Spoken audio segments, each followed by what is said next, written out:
আজকে বানালাম চিংড়ি মাছের শুটকি দিয়ে পটলের তরকারি। দেখবেন, চলুন আমি কিভাবে রান্নাটা করি, পুরো ভিডিওটা দেখবেন। চলুন মেন কোর্সে যাওয়া যাক। আসসালামু আলাইকুম বন্ধুরা, কেমন আছেন? আশা করি ভালো আছেন। পিকি কিচেনে সবাইকে স্বাগত। আজকে আমি বানাবো পটল আর চিংড়ি মাছের শুটকি দিয়ে তরকারি। স্কিপ না করে পুরো ভিডিও দেখবেন, দেখার জন্য অনুরোধ রইল। আমি উনুনটা জেনে নেব।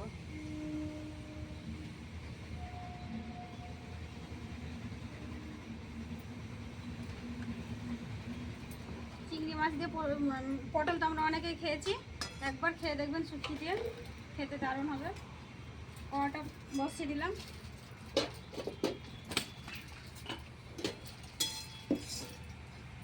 কড়াতে আমি তেলটা দিয়ে দিয়েছিলাম, তেল গরম হয়ে গেছে। পেঁয়াজ আর কাঁচা লঙ্কা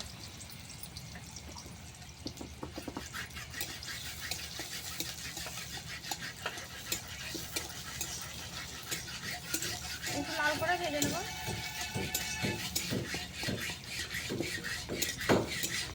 পেঁয়াজটা ভাজা ভাজা হয়ে গেছে, এবার আমি চিংড়ি মাছের শুটকিগুলো দিয়ে দেবো।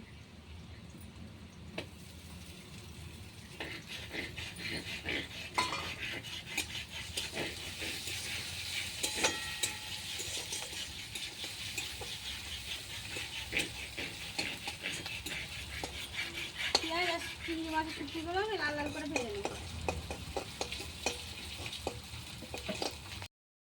পেঁয়াজ আর চিংড়ি মাছের শুটকিগুলো লাল লাল করে ভেজে নিয়েছি। এবার দিয়ে দেবো পটলগুলো।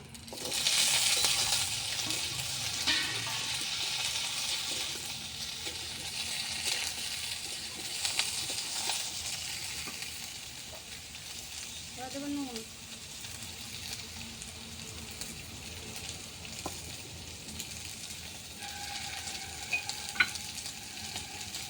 হলুদ গুঁড়ো,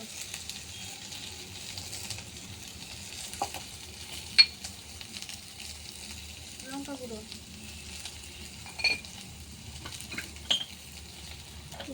ভাজা ধনে গুঁড়ো, জিরে, ধনে আর রসুন বাটা।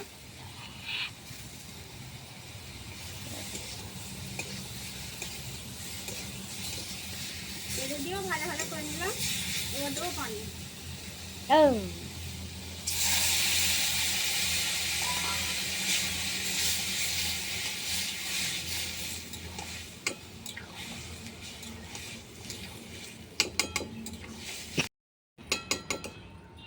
মশলার সাথে পানিটা ভালো করে কষিয়ে নিয়েছি। এবার আমি পটলগুলো ঢাকা দিয়ে দেবো সেদ্ধ হওয়ার জন্য। ঢাকাটা উঠিয়ে দিলাম। পটলটা হাফ সেদ্ধ হয়ে গেছে, আর একটু ঝোলটা মারাবো, তাহলেই হয়ে যাবে। কেউ যদি ইউটিউব থেকে দেখে দেন অবশ্যই সাবস্ক্রাইব করবো। কেউ যদি ফেসবুক থেকে দেখে থাকেন পেজটাকে ফলো করে একটা লাইক দিয়ে সাথে থাকবেন। পটল চিংড়িটা আমি আরেকটু ঝোলটা মারবো।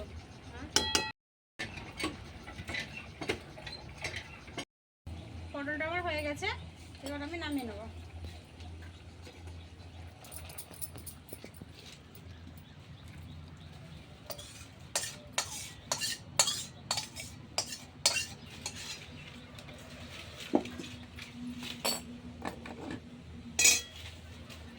পটল চিংড়িটা আমার রেডি হয়ে গেছে।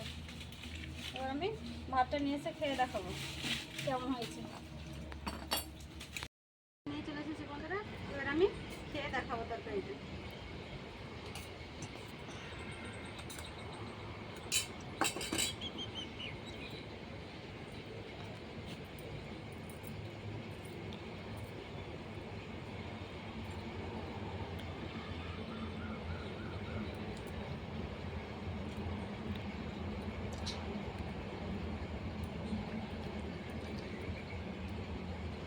চিংড়ি মাছ দিয়ে পটল তো আমরা অনেক সবাই খেয়েছি। এভাবে চিংড়ি শুটকি পটল দিয়ে রান্না করে খেয়ে দেখবেন কেমন হয় রান্নাটা, দেখবেন খেয়ে। ভিডিওটা ভালো লাগলে লাইক কমেন্ট শেয়ার করবেন, অবশ্যই বেশি বেশি করে শেয়ার করবেন, আর কমেন্ট করে জানাবেন রান্নাটা কেমন হয়েছে। সাবধানে থাকবেন, সুস্থ থাকবেন, সাবধানে থাকবেন।